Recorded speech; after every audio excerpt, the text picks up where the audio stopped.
This podcast is brought to you by Tor Books. Read The Living Dead by George A. Romero and Daniel Kraus, on sale now wherever books are sold. When George Romero passed away in 2017, New York Times bestselling author Daniel Kraus finished the father of zombie horror's final zombie work. Set in the present day, The Living Dead is an entirely new tale, the story of the zombie plague as George A. Romero wanted to tell it. Joe Hill calls The Living Dead a horror landmark and a work of gory genius.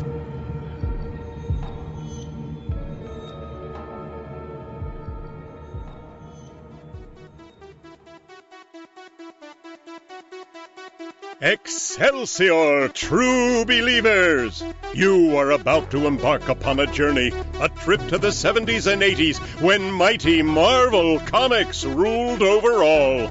The Defenders, Doctor Strange, the Champions, Deathlock, the Submariner, the Incredible Hulk, Killraven, the Son of Satan, the Macabre Man-Thing, and all your other Bronze Age favorites every week appearing on Defenders Dialogue.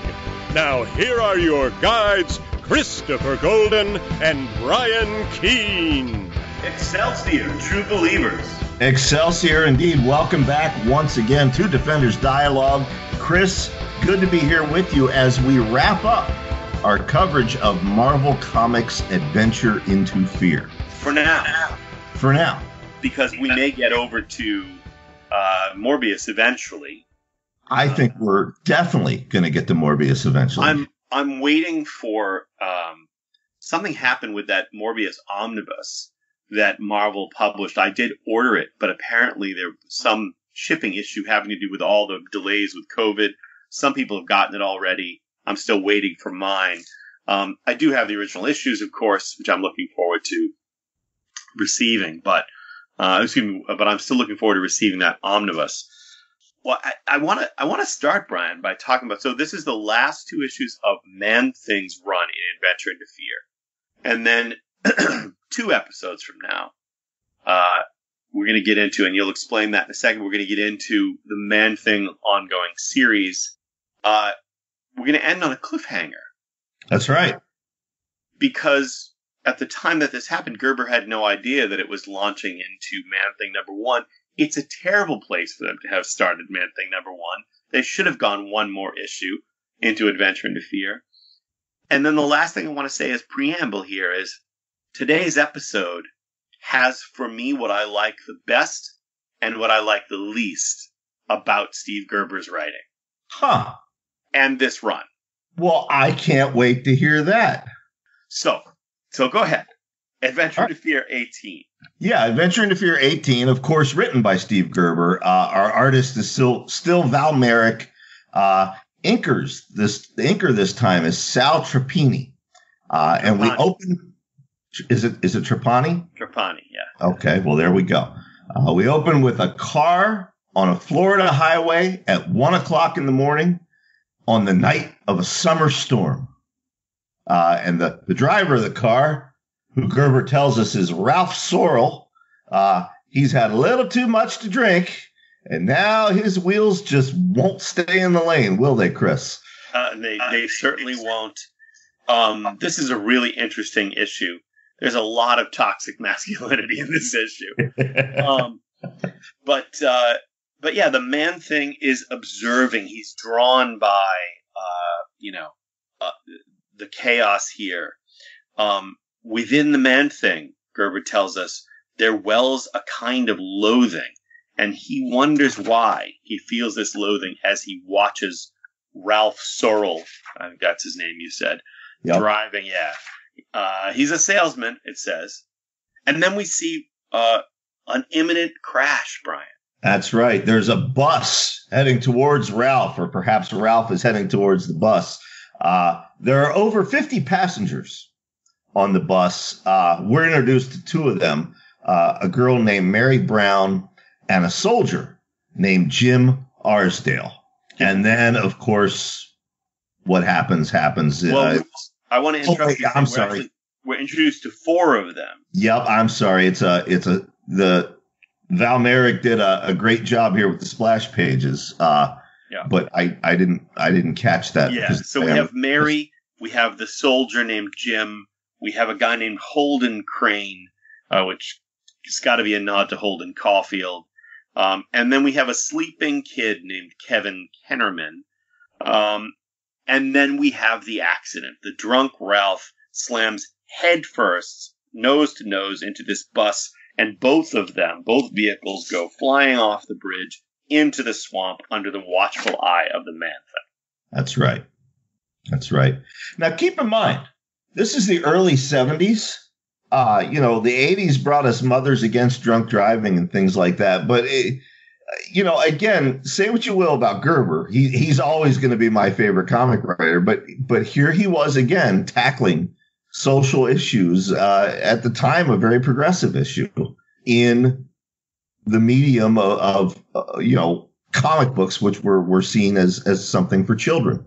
Yeah, well, and let's get to this let's get to the the macro view of this issue. This issue is the kind of thing that I love most from Gerber. This issue puts a group of people in the presence of the Swamp Thing in the swamp and creates a violent and philosophical conflict simultaneously. In its most fundamental form, it reminds me of my favorite Jack London novel, which is The Sea Wolf, which is one of my favorite books of all time. I love it. And so we've got the soldier Jim and Mary have survived. They think they're the only ones. They see that, oh no, this guy Holden, whose name I don't think they ever learn, has also survived. But the boy Kevin is the fourth survivor, but he's pinned and very badly injured. That's right. He's not only very badly injured. The way it's drawn here, he might be in quicksand or at least mud. So there's a chance that he's going to drown as well. But then, who appears? Who comes shambling out of the swamp? Who else, Brian? The Man-Thing. The Man-Thing. I mean, this is the answer. Well, if it's not Hank the alligator, or is it Hank the crocodile? I can't remember what we've been saying. Alligator. There are no crocodiles in Florida. Right. If it's not Hank the alligator, it's got to be the Man-Thing. Yep.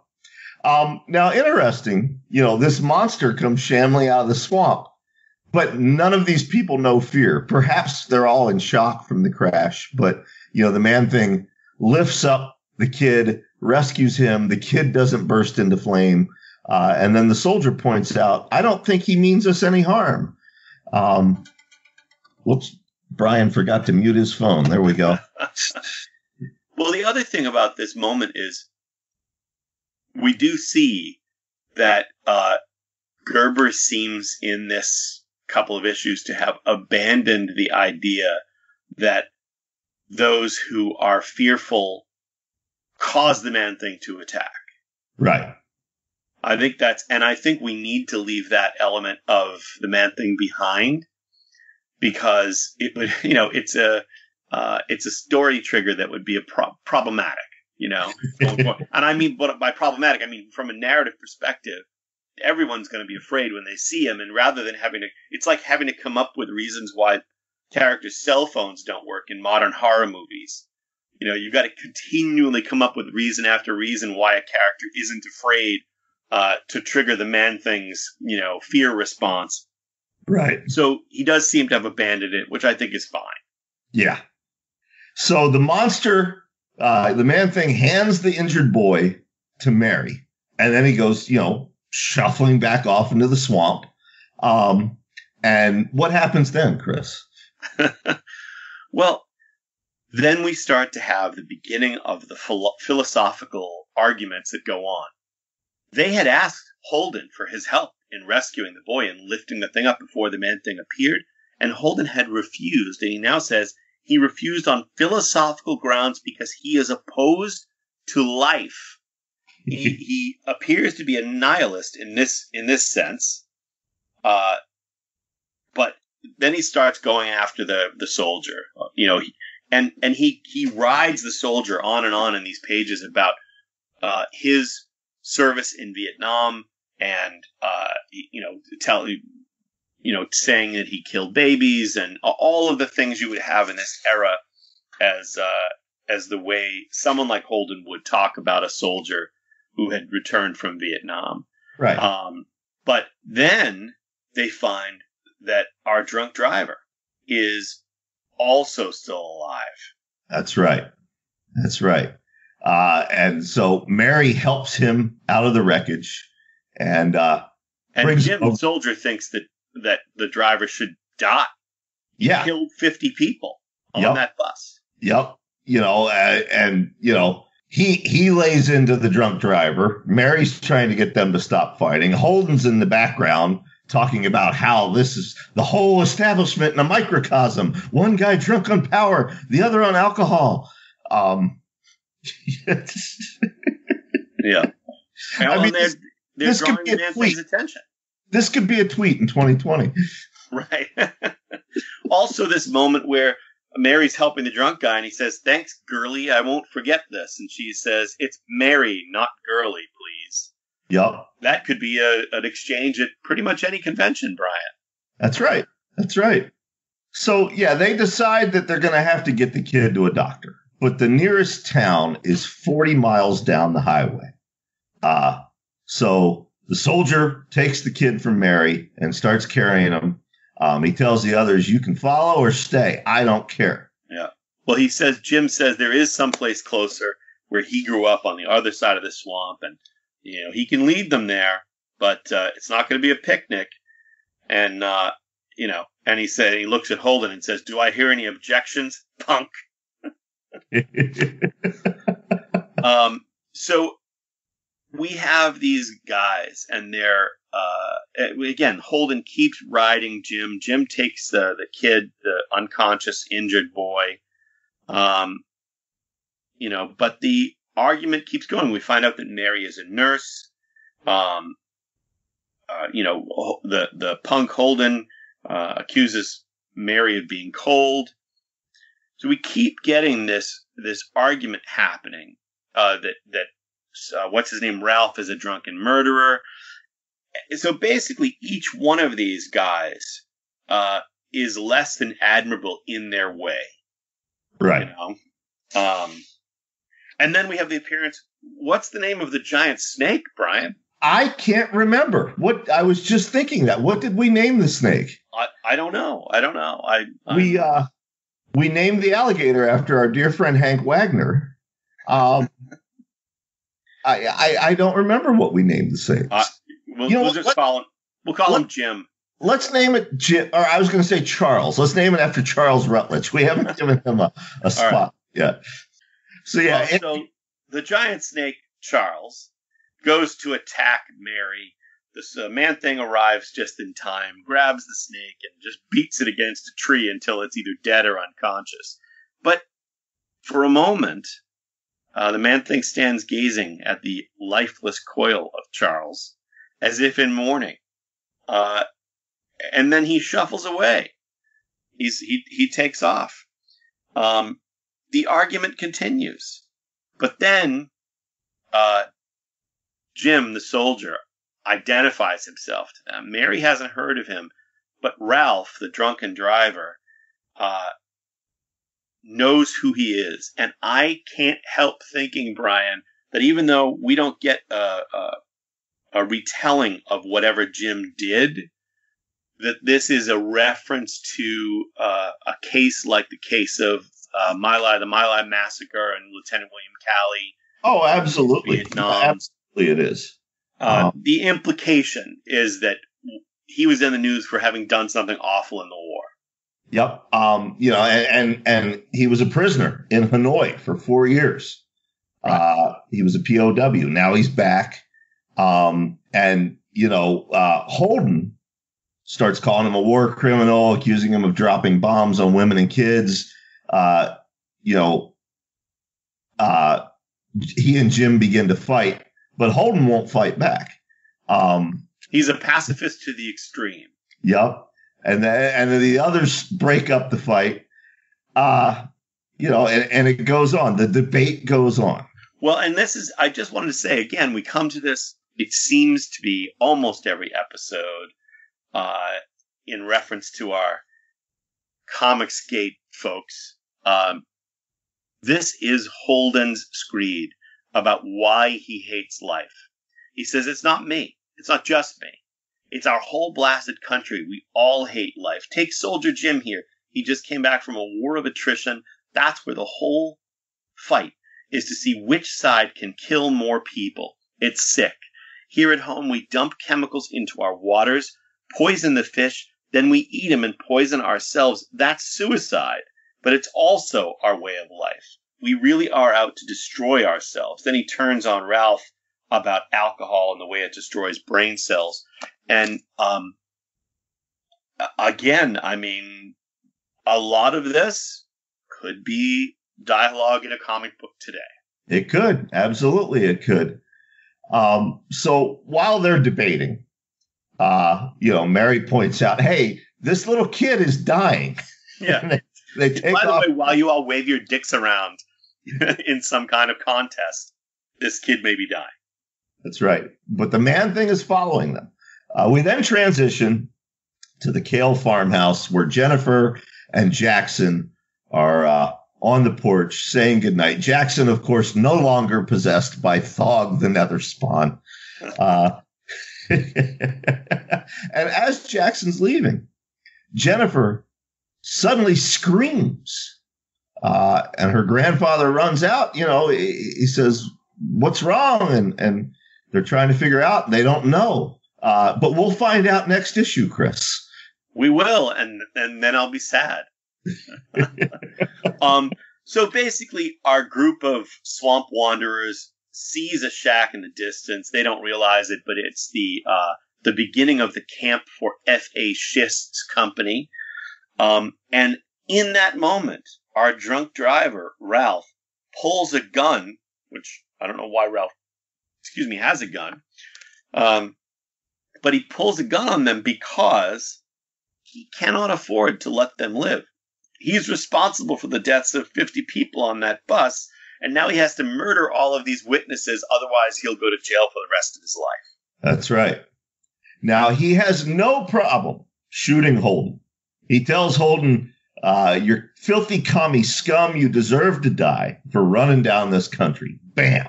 Holden's dead, face down in the swamp. And he tells Mary that it was his patriotic duty. But with her and the soldier, it's even more than that. It's a question of survival. Yeah. Well, Jim the soldier's not going to have this. He jumps him. Ralph shoots him too. Yeah. Leaving just drunken Ralph and Mary. He doesn't want to kill her, but he's going to have to. And then Brian, of course, shambling in is our friend. That's right. The man thing grabs the gun, takes it from him. But what's the salesman's name? Ralph? Ralph. He notices that the construction guys left a flamethrower conveniently lying around. It's like a video game, the way you stumble upon weapons. And he, Ralph, for a salesman, I mean, I've used a flamethrower before. I don't know if you have, but I suspect if you stumbled across a flamethrower, you would not know how to just turn it on and fire it. It might take me a minute, yeah. But Ralph seemingly possesses this skill. He lights the man thing up face first. And he says, his face is melting like so much putty. He basically burns the man thing's face and head off. Right. But of course, the man thing is still in the swamp. And of course, that's where he gets his power, the moisture from the swamp itself. And basically, his head just grows back. That's right. So then he kills Ralph. Ralph gets impaled on a broken bottle. Ironically, thank you, Mr. Gerber. He's impaled on a broken bottle marked 86 proof. Alcohol has killed him in the end. That's right. And then we have Mary coming out of the swamp with young Kevin in her arms. F.A. Schist's workers see her and help her. And the man thing wanders off. But the guy says the monster killed our foreman. And Mary says, then your foreman must have been a very evil man. That's right. So Mary realizes that the Man-Thing is good. That, he's there to help. That's right. Speaking of things that are good, let's pause for a word from this week's sponsor, and then we'll come back with Adventure into Fear 19.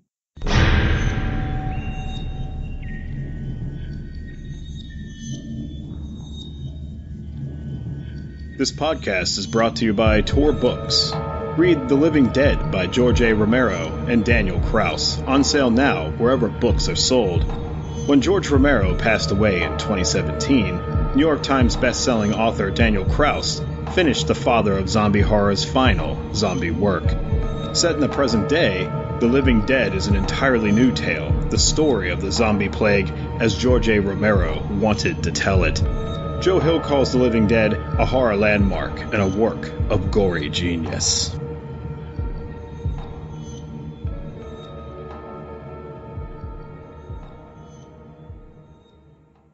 Okay, and we are back. Adventure into Fear 19, Steve Gerber, Val Merrick, same creative team, but a very different story, Chris. A very different story, Brian. And what I want you to tell me, and again, I'm not saying I didn't enjoy reading it, but I want your perspective. You tell me what's wonderful about this part of the Man-Thing story. I will. No, I know you will. I know you love it. That's why I want you to share your perspective with our listeners. When we get to it, I mean, look, without spoilers, I'm a sucker for people out of time stories. Mike Grell's The Warlord at DC Comics, or anything like that. Land of the Lost from when we were kids. Interdimensional travel, particularly if it involves barbarians and magic, I'm all for it. Anybody that's read my series of Lost Level novels knows that. And this is ground zero for me. This storyline right here. I'm happy that it inspired you like that. I've not historically been a sucker for such stories. And I'm much more interested in the horror elements of the Man-Thing, as we've discussed before, than I am. I'm very interested in the Nexus of Realities element. It's just how Gerber tends to explore the Nexus of Realities in these kinds of stories. Right. I will say the result of this story, which includes the first appearance of a vital character in Marvel history, whom I've also never really been interested in, but I could be persuaded. Yeah. This issue gets us there with the first appearance of that character. So go ahead, dive in, Brian. This is your wheelhouse. We open with this strange dimension where there's a castle floating on an island in the middle of the sky, on a blood-red plain beneath a verdant sky. Gerber's purple prose on full display here. And then what happens is we get a gorgeous double-page spread. And tell us about that, Chris. Well, in a nutshell, what we're seeing is that there are, in this particular moment, on that blood-red plain, there are soldiers and warriors from multiple realities.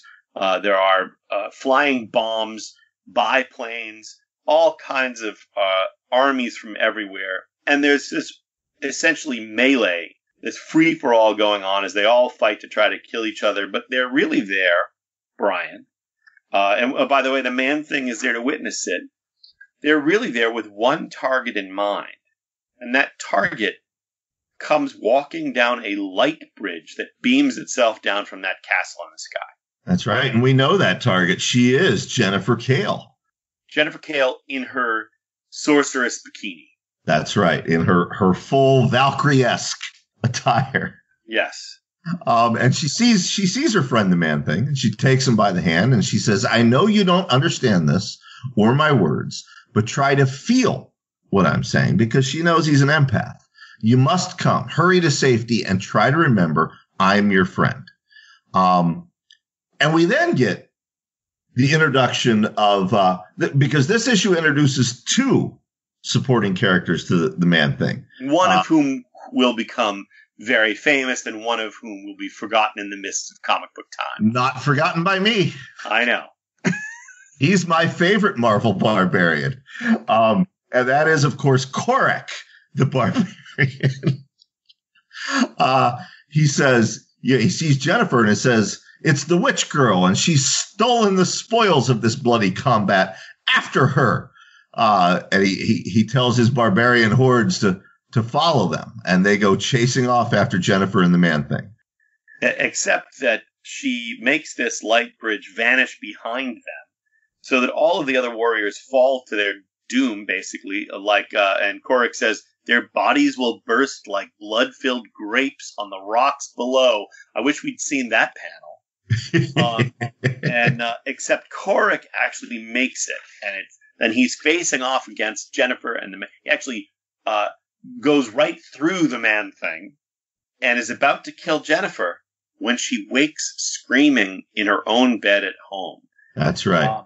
Now, Brian, I also want to say that I'm glad that I never read these comics as a kid, because there's a story that I wrote many years ago that I keep thinking and it was never published. It was not well written. And I keep thinking one day I want to return to the concept of it. And I'm glad that I didn't read this, because then I would say, oh, well, it must be this, but there is a similarity. So, anyway, well, wakes up, Grandpa and Andy come rushing in to comfort her. And Andy reveals that, this is not the first nightmare that she's had. Grandpa muses to himself that, he's at a loss to explain this occult phenomena, because this is obviously something more than a dream. And it's been plaguing Jennifer for months, and he's worried that she might be going insane. And Andy's worried about the same thing. Yeah, indeed. So Grandpa Joshua stays with her to calm her down. He thinks Andy's gone back to bed, but in fact, they run into each other again moments later in the kitchen, where Andy is making himself a late-night peanut butter sandwich and having a glass of milk. Joshua gets Andy to go to bed, leaving behind the open peanut butter jar and the peanut butter smeared knife. Now, this is actually my favorite part of this story. This is pure Steve Gerber. Yeah. This is Steve Gerber. I love how fucking nuts this is, and I can't help thinking that Gerber was super high when he came up with the idea. And when he was no longer high, he was like, that is an idea only someone high would come up with, and it's genius. Well, and the same can be said of his entire run on Howard the Duck, because things like this happen in every issue of that. But so we get a close up of the butter knife that Andy was using to spread the peanut butter on his sandwich. And that knife begins to grow and change, and it turns into a Cathartan war sword. And then the peanut butter begins to do the same. It flows out of the jar and begins to take a new shape.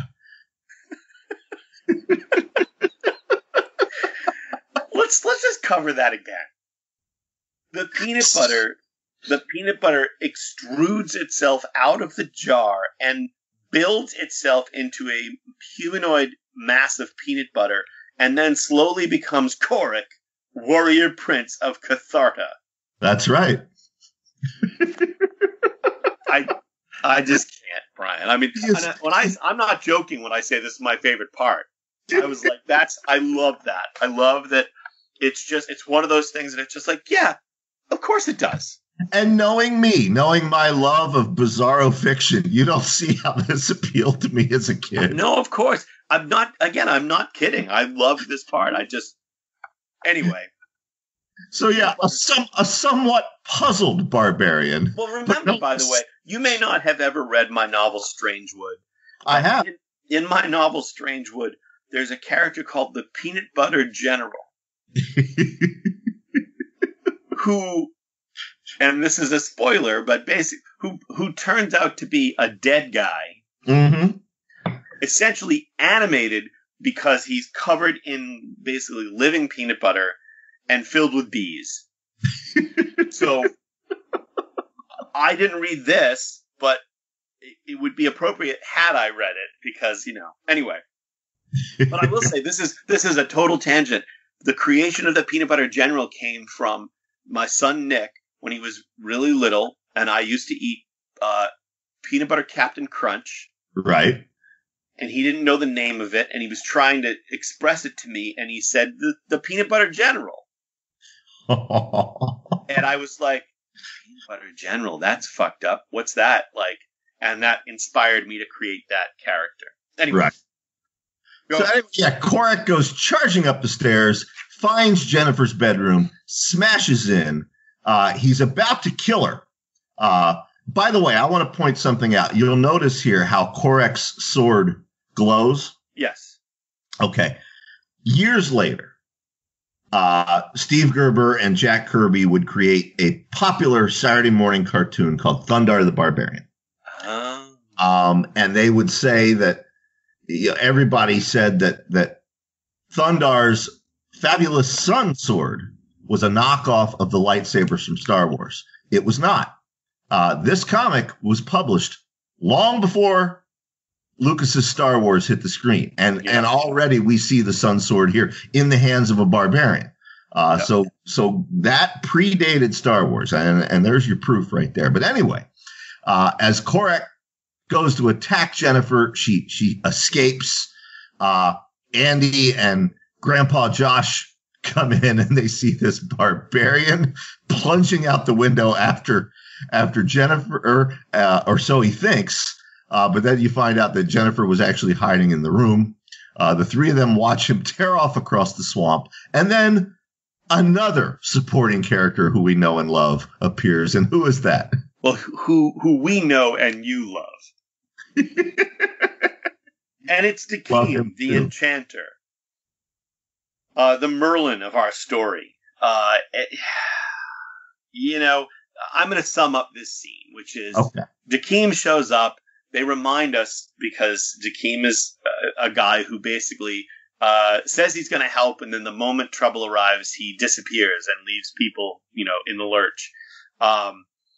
But here he basically says that they're trying to kill Jennifer because even though she is not yet a great sorceress, they think she will be. And Dakimh says basically she has what it takes. He wants to be the Obi-Wan to her Luke Skywalker. He's going to train her, or the Merlin to her Nimue. He wants to train her, and then Joshua's like, yeah, what the hell? Go ahead. Go ahead, go away with this old guy who we have no idea. He's old, powerful wizard, and we have no idea what his real intentions are, but sure, go ahead, you're 16, why not? But that's not all. And here it is, Chris, just as, we talked about, during our Defenders discussion, we talked about how J.M.D. Mateus influenced so much of what I've done as an adult. Yeah. But here's another. Dakimh warns them that, alternate realities are converging and destroying one another. The cosmic balance has been upset. Okay. And they have to go set that right. Listeners of the show who read my books know that I've begun my own Dark Tower series, so to speak. It's called The Labyrinth. The first book will be published later this year, actually. And the entire plot is that alternate realities are converging and possibly destroying one another. It all goes back to this. And I didn't realize it until rereading this as an adult. 6-year-old Brian keyed in on this, and that's it. And then we get a glimpse of those realities. We see Korrek's world. We also see a world of anthropomorphic animals. I can't, Yeah, go ahead. Well, that's going to be important here in a moment. So anyway, Dakimh makes his pitch for her to be his apprentice, and the two of them go traveling off across the universe. Then we see Korrek. He's in the swamp. He's wandering around. He's freaked out because he's just now really beginning to realize that he's been cast adrift in reality. He's not familiar with his surroundings. He doesn't really know where he is. He says, have I lost my army, my world, even my mind? He tosses his sword aside. Of what use is a blade to a warrior gone mad? He's blaming Jennifer. Maybe this was the witch's plan all along. But then, who comes shambling in, Brian? The Man-Thing. And Korrek recognizes him, and he attacks him right away. He's hacking at him with the sword. Of course, that has no effect on the Man-Thing. I should point out that when Dakimh was explaining all of this, he was explaining to Jennifer that what she was experiencing had never been dreams at all. Right. She'd actually been blinking in and out of that reality. So had Korrek. So had the Man-Thing. So they hadn't met in dreams. They've actually met before. So when Korrek recognizes him, it's not from a dream. It's from that transition. But That's Brian, right. I love the fact that after Korrek tries to slash the Man-Thing and fails, I love the disgust with which he tosses away his sword a second time. This is my favorite page for two reasons. He tosses the sword away. And he just gives up. He's this Conan-esque character, and he gives up. He sits down, brooding, and he says, "I suppose you will slay me now." Yeah, I would say sulking more than brooding. He's sulking. He throws the sword away. Fuck it. And he basically says, "Go ahead, kill me. I'm done. I've got nothing else going on." But then, Brian, his death wish is interrupted by the first appearance of a legendary Marvel character. That's right. Korrek says to the Man-Thing, "What else is there for one whose life has become an absurdity?" And then a cigar-smoking duck wanders out of the swamp and says, "Clam up, bud. You don't even know the meaning of the word. Finding yourself in a world of talking hairless apes. Now that's absurdity." Now, a cigar-smoking duck wearing a hat and the upper half of a suit and tie, of a three-piece suit, but no pants. I think this is key.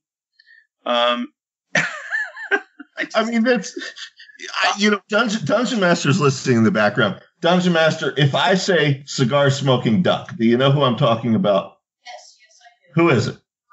Howard the Duck. The 12-year-old knows. Howard the Duck. Now, tell me, though, Brian, I'm looking at this Gerber Complete Collection Volume 1 of Man-Thing. Howard, on this page, is colored almost like a golden orange. Correct. Wasn't he white later? Well, he goes through several permutations. He is much whiter in his own series. He's also ends up being drawn differently because at the time Marvel was not owned by Disney, Right. and Disney threatened them with a lawsuit if they didn't change some things about Howard because they thought it was derivative of Donald. Right. So yeah, this early appearance, he looks much different than not much different, but noticeably different. Yeah, he actually, I would say that for those of you who are familiar with Disney characters, on this page, he looks to me like a hobo version of Scrooge McDuck, of Uncle Scrooge. Would that be an accurate? That's an depiction? accurate portrayal. Yes, It's like a 1930s Depression era hobo movie version of Scrooge McDuck. Yep. Okay. But this grouping, Korrek, Jennifer, Howard, and Man-Thing, we will see this repeated throughout Man-Thing's comics. I can't wait. And we also see it in the Howard the Duck series. The band gets back together in that as well. I love those pairings because it is Gerber at his most absurd and most bizarro. So anyway, we transition a universe away to that sky castle we mentioned at the beginning, where it turns out that's Dakim's stronghold, and he's in there with Jennifer. And he's basically beginning to teach her. He's also talking about a great threat that they face, a Congress of tyrants who hope to gain dominion over all reality. So this collision of realities has led to tyrants from each of those realities coming together in an attempt to basically take over the multiverse. That's right. And they are then attacked by troops representing the Congress of Realities, including Warlord Aquila, who's leading this group. He's a sort of barbarian warlord, but there are American soldiers and what appear to be, I think, German soldiers from World War II or something back there. Roman centurions. World War I, yeah. Roman centurions, yeah. Yep. And he captures Jennifer and leads her outside. Captures her, by the way, because Dakimh is an asshole and vanishes on her yet again. He's like, "Oop, trouble! I'm out of here." He's a teacher, not a fighter. Yeah, it's like some people we know on social media when stuff starts going wrong, they just don't post or tweet because they don't want to pick a side. But anyway, go ahead. That's right. So he takes the captive Jennifer onto his hot air balloon warship. He says he's going to take her to his Congress to die. And Dakim's Jennifer's like, Dakimh, how could you desert me unless you intended for this to happen? Right. Now, let me just say this. Years ago, it didn't happen, but Tom Snigoski and I were developing a series called Sundown, which also was about a group of mismatched individuals from different realities, all of them drawn from various genres. So I just want to say, for future reference, as we're about to end this episode, that I actually love the pairing of Korrek and Howard, even though it's the first time I've seen that pairing. And I'm happy to have Man-Thing, Korrek, Howard, and Jennifer as a group. But I would like them as a group away from this Congress of Realities story. Well, you'll get that wish later. You will. That's what so I'm looking forward to those stories because this, if we ever cover the Howard the Duck series on this show, you can watch them team up to fight a giant sentient pickle. Is it Paul Tremblay? It should be Paul Tremblay. Paul is terrified of pickles, but he did dress like one for Halloween. That's right, he did. No, I bought the first collection of Howard the Duck just for you. Oh, there you go. All right, so wrap it up. So yeah, Korrek and Howard and the Man-Thing stumble out of the swamp. Korrek and Howard have agreed that they will team up and until they can get back to their own worlds. But where they stumble out is the F.A. Schiss construction site. But it is much different than it was when we saw it last issue. It is overrun by demons. Demons who represent the tyrants who make up the Congress of Realities. That's right. They are there to kill the Man-Thing because they believe that if they can kill the Man-Thing, their masters will be able to use the Nexus of Realities to take over the multiverse. That's right. And that's where we end on that cliffhanger. As we said, Adventure into Fear, what Marvel did, because Man-Thing had become such a popular strip, after this, they spin him off into his own comic. So in 2 weeks, we will start with Man-Thing issue number 1. And then in Adventure into Fear, introduced with the next issue, a Morbius strip, which we will probably get to at some point. Yeah. So in 2 weeks, Man-Thing number 1. Next week, we have a special for you folks. Steve Gerber did a 2-part prose Man-Thing short story that appeared in Monsters Unleashed.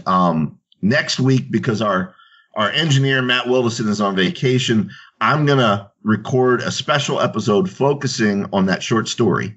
So in 2 weeks, be back here for Man-Thing issue number 1. You know what I say, Brian? What do you say, Chris? I say Excelsior, true believers. Excelsior to you, my friend. We'll see you next week, folks.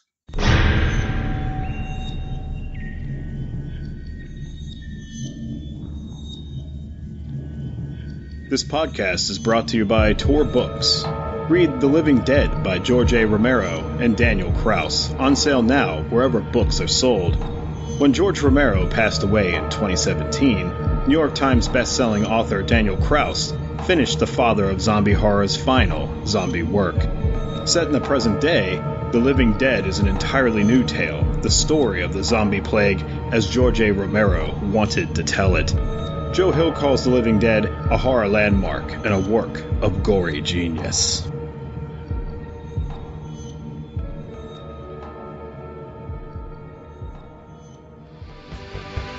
Defenders Dialogue is a production of the Brian Keene Radio Network.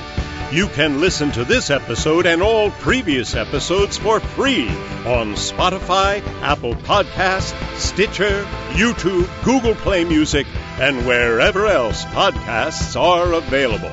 Defenders Dialogue is written and produced by Brian Keene and Christopher Golden.